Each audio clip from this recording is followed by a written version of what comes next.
You know the vibes, PVO, positive vibes only, FOE, family over everything, high vibrations. Hope everybody's staying positive, shooting all negativity down, protecting your energy, focusing on yourself and mastering self, staying healthy, staying balanced. And when I say balanced, I don't just mean the balance between like if you're doing something or not doing something. I mean the balance between the feminine and the masculine energy, that balance, which we ultimately needs for the equilibrium for oneness, the yin and the yang. That's a whole nother video though. Shout out to Dolo the pilot, man. You know what I'm saying? Y'all need to go like, share, and subscribe to him. My man got some serious content over there. Serious content on everything. On everything. He'll keep you well above water. You won't get lost in the current. But anyway, today I want to talk to y'all. Just give you a little more update on things that are going on right here in Maryland. The NRA asked court to hold Maryland handgun law unconstitutional. Fairfax, Virginia.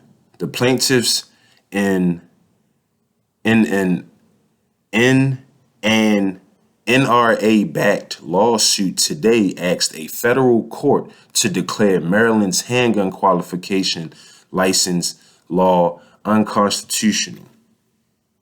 Now, why am I touching base on this? Because one, I'm from Maryland, so I'm trying to make it a point to just keep my fellow Marylanders up to date on everything that's going on.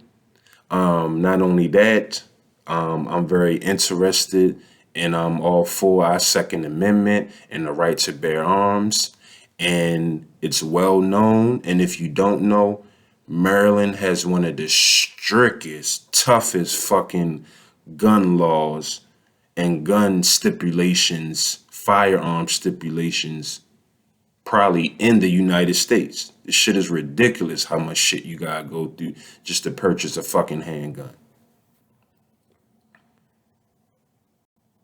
The current handgun qualification law requires residents in Maryland who wish to legally purchase a handgun to first fill out an application, obtain a copy of their fingerprints from a third party, attend a lengthy classroom instruction, pass a live fire exercise, pay a $50 application fee, then wait up to 30 days for the state to process the information. Once these steps are completed, the purchaser must then follow Maryland's additional laws. Did you hear that? Additional laws. And undergo another background check, pay another registration fee, and wait an additional 7 business days before they can possess and take possession of their gun that they purchased, their firearm. This law was put in place with no other purpose than to discourage, financially burden, and intimidate law-abiding people from purchasing handguns for self-defense and other lawful purposes, said Amy Hunter, spokeswoman of NRA. And those of you that aren't familiar with the NRA, that's the National Rifle Association. This is quite simply a background check. After a background check. After a background check. It has zero impact on the criminals using illegal firearms to commit crimes. Maryland should stop restricting the rights of law-abiding people and focus on going after criminals. The state's own expert witness admitted the law was created to intimidate law abiding citizens from exercising their Second Amendment right to buy a handgun. Like, come on, man. Like, damn, y'all just want to regulate and dictate and control every fucking thing. Then you want to take away shit too. Shit is ridiculous, man. This is unconstitutional and a wasteful law. It creates hoops that impede the average citizen's ability to exercise their constitutionally protected right to own a handgun while not affecting the black market or other illegal venues where most criminals get their guns, concluded Hunter. The case is called Maryland Shall Issue Incorporated versus Hogan. It was filed in the United States District Court for the District of Maryland. So that's just a brief article, of some things that's just going on as far as with the Second Amendment and, the handgun licensing and HQL and the things that's going on in Maryland and, how strict our gun laws is. And, the NRA is, filing lawsuits and things of that nature, man. More of us need to step up. We need to familiarize ourselves with, not just the Second Amendment, the right to bear arms, but, we need to familiarize ourselves with the U.S. Constitution in general. We out here, we be knowing all these statistics on the sports. We be knowing all the latest trends with the, the designer. We be knowing all the foreigns, Jordan this, Jordan that, or, we be knowing all the sports shit. But we don't be knowing shit that really matters. A lot of this shit that we be want to indulge in and want to familiarize ourselves with and educate us, that shit don't fucking matter. We need to get involved with educating and familiarizing ourselves with the U.S. Constitution and finding out the laws that really applies to us, as Americans and U.S. citizens. There is a difference. I hope you know that. Oh, no, it's not. That's the same. You sure? You sure that's the same thing? Because this shit I'm learning. So I know you don't know every fucking thing. I know you don't. You know what I'm saying? We on a roll right here with Maryland as far as the update. So we just gonna we just gonna keep it going. We just gonna keep the update going. This is another article that I'm gonna put in the description. This is in reference to the schools in Maryland, specifically Howard County, the school system that I was a part of, that I graduated from, the school system that my kids are in right now. So that's why I'm going to speak specifically on Howard County, because I have a lot of friends, family, and whether my children are in this area. Howard County School Board approves hybrid learning model with tiered reopening plan beginning March 1st. Howard County students who want to return to school buildings will be able to start in March or April.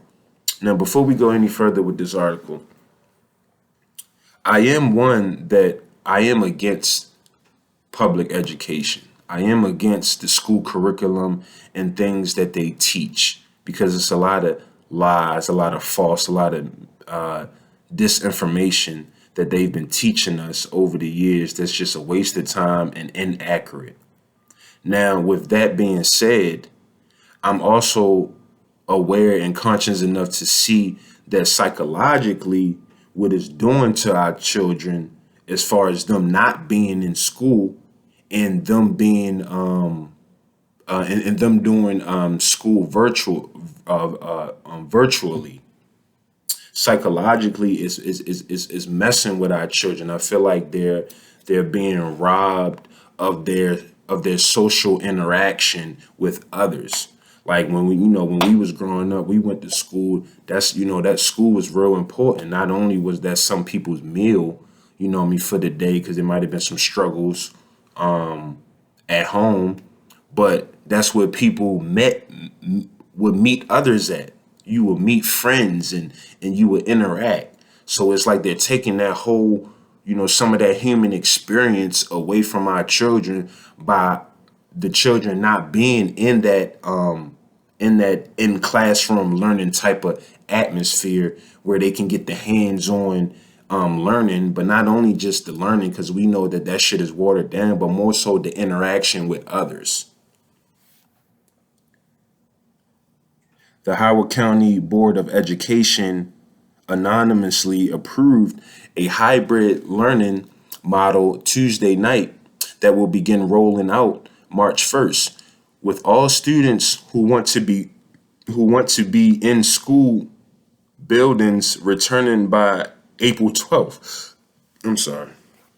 The return to system-wide in-person learning will come almost exactly a year after the coronavirus pandemic shuttered school buildings last March. I'm sorry. The district's 56,000 students have been learning online since last April.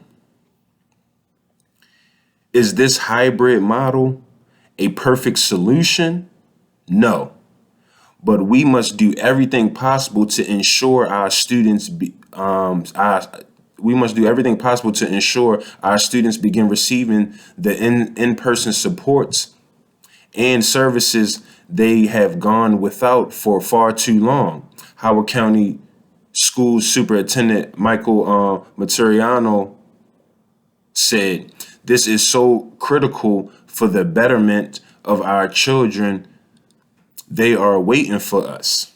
So it's a lot of families, a lot of friends, a lot of parents, a lot of school officials, a lot of teachers that are feeling this same way, as far as kind of anxious and eager for their student to get back, their child to get back into the in classroom environment and learning. Me being a parent myself, my children are in the virtual. Like a lot of parents can relate to this. Like it's been interesting. It's been a lot of ups and downs with this whole virtual learning experience and the virtual school thing. You know what I mean? You got kids that they don't want to do it. Been having difficulties with some of the devices and laptops that the school is providing. You know what I mean? But it's still just been some issues. Just overall, it just seems real tough for them to be able to keep their attention span up because they're at home in that home environment. So unless we waking our kids up and really sitting them at like a desk or something like that, they at home chilling just on some relaxed shit for real, laying down in the bed, still on the laptop and shit. So the whole environment is kind of like been like an up and down type of battle or uphill. I know for all of us parents, the approval of a hybrid of a hybrid the approval of a hybrid model is a change of course for the school board, which had voted in November to keep kids in virtual learning through at least mid-April. However, the board was spurred to action following Governor Larry Hogan's announcement on January 21st that he would explore consequences for school systems that didn't get students back in classrooms by March 1st. So that was, Governor Hogan had issued out some things. He has, I think it was some press conferences or a couple articles. I might get into them, but he was talking about, I guess he was trying to push down on having, the in classroom learning back by March 1st, and talking about having, I guess certain counties that are part of the, Maryland schools to be penalized from my understanding, or there's going to be consequences if things aren't, rolled out by March 1st. So I guess he called himself trying to, push down on the gas or something. I don't know. Hogan, that's a whole nother story with him. The dude got some, you know, he got some interesting stuff with him. This is one of the most difficult decisions we have to make, Board Chair Chao Wu said.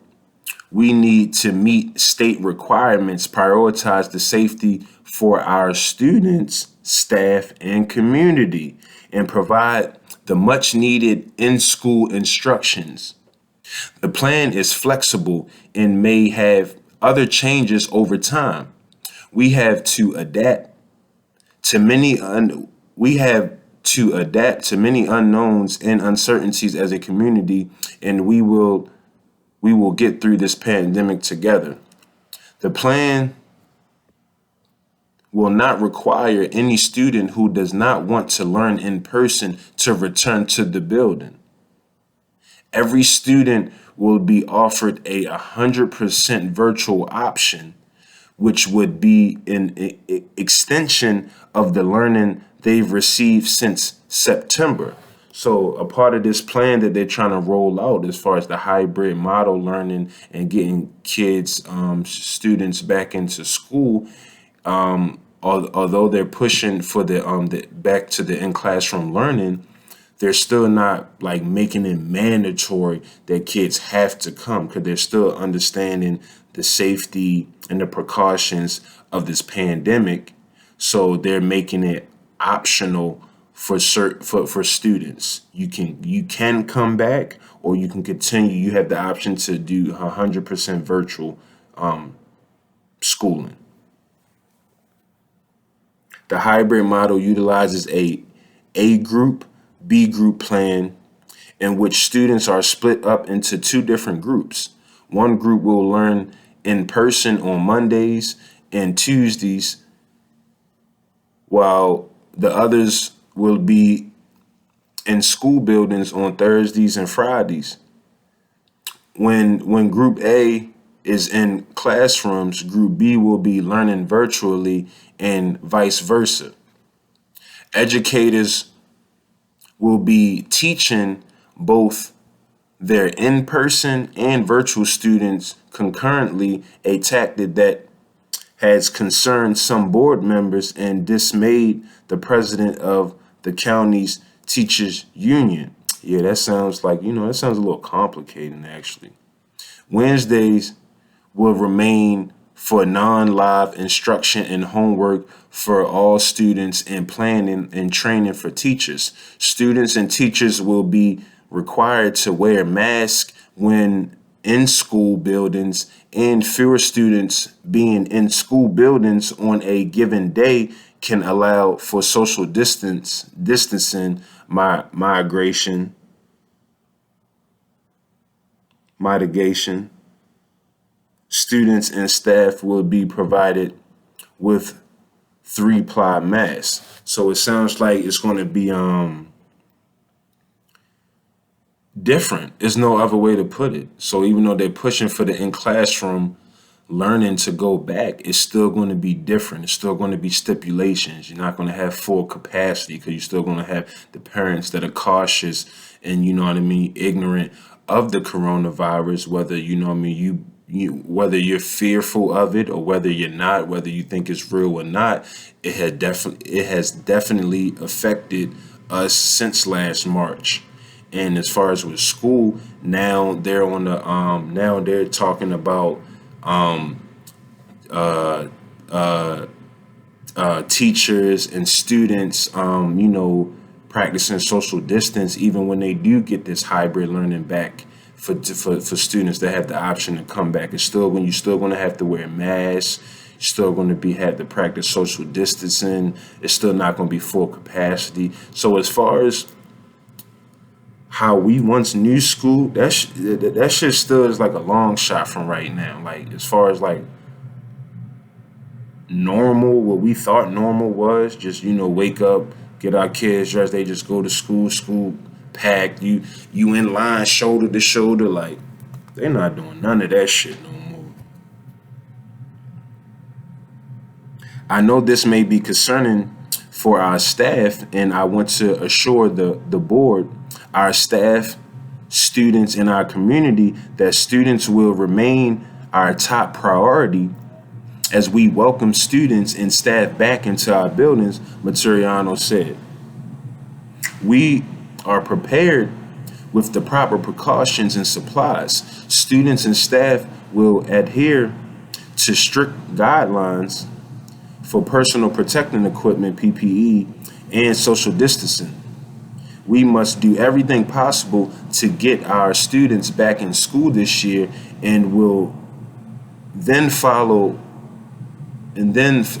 follow that up with a robust academic program for this summer to support recovery and acceleration of learning that builds to normalize school in the fall of 2020. So I guess their aim is to get, students that want to come back to in classroom learning back into school, and try to get that, up and running to the best of their ability with, I guess certain safety measures and precautions, so that later on this year, the fall of 2020, they're hoping, or they're saying, shit should go back to, I guess, what we call normal.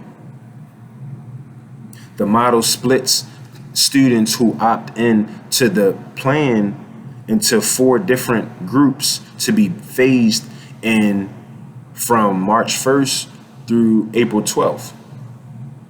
The first phase will be made up of the district students who most need in-person learning, such as students with individualized educational plans and students who were invited by the school system in the fall to participate in in-person small group programs.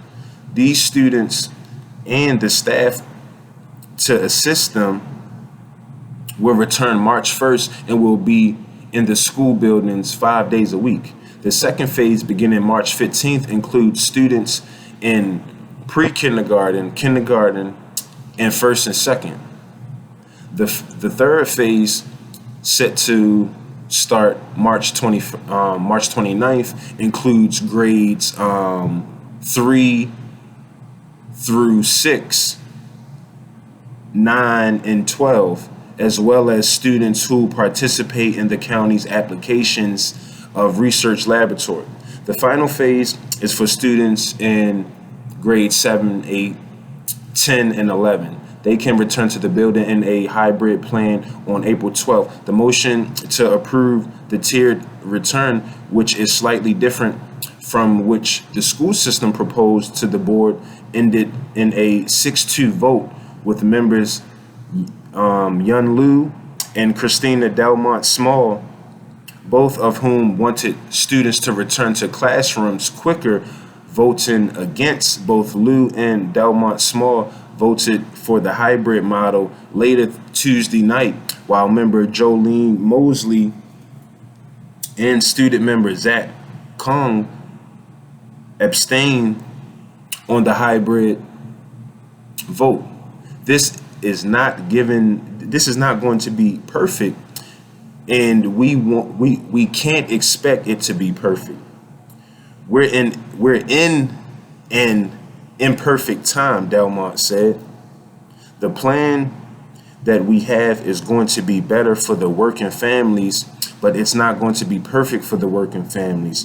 But we are moving in the right direction. I don't want us to stand in the way of getting students back into the school for the parents who choose that. The school system is now tasked with surveying all families to determine how many students will be opting out of the hybrid plan and will remain virtual for the rest of the academic year. The district will also survey its educators and staff to see who will decide to retire and take leave instead of returning to school buildings. David Larner, the district's chief human resource officer, said, When the system surveyed staff last fall, that 30% of staff would either resign, retire, or take leave if told to return to school buildings. During the board's meeting last week, Colleen Morris, the president of the County Teachers Union, wrote in an email to members that the board's discussions were drastic and sudden. Morris said in an email statement Tuesday that it's important for the system's educators to be vaccinated before returning to classrooms, something that Howard County health official Maura Rosman said Monday is not a guaranteed, in that Dr. Jinlan Chang, Maryland's acting deputy secretary for public health, said last week should not be a factor in reopening decisions. I agree. That should not be a factor. In order to be successful and build trust among educators, any model needs to be underpinned by accelerating getting vaccines to educators and transparently implementing needed safety measures in all schools. Morris wrote, when educators are not assured those things, and when the metrics and plans change on a dime, it's no wonder that many educators feel ignored and endangered. Materiano assured the board that the school system will continue monitoring the county's coronavirus metrics, which are currently trending in a positive direction as the March 1st date approaches. As of Tuesday, the county's weekly rolling average new case rate is 23.95 per 100,000 residents, and the weekly positivity rate is 5.66%, according to the Maryland Department of Health. Both metrics are significantly better than they were 2 weeks ago, but are also higher than the levels at which the World Health Organization and CDC, Centers of Disease Control and Prevention, have identified would allow a community to loosen restrictions. Materiano said the health parameters the board approved in October, which included a positivity rate of less than 5%, an average new case rate fewer than 10 per 100,000, will be consideration, but not the sole factor moving forward. It's also important to note that the general county health metrics may not be representative of the school environment, so the county's health department will help guide us on decisions to temporarily close a classroom or school due to outbreaks, Materiano said.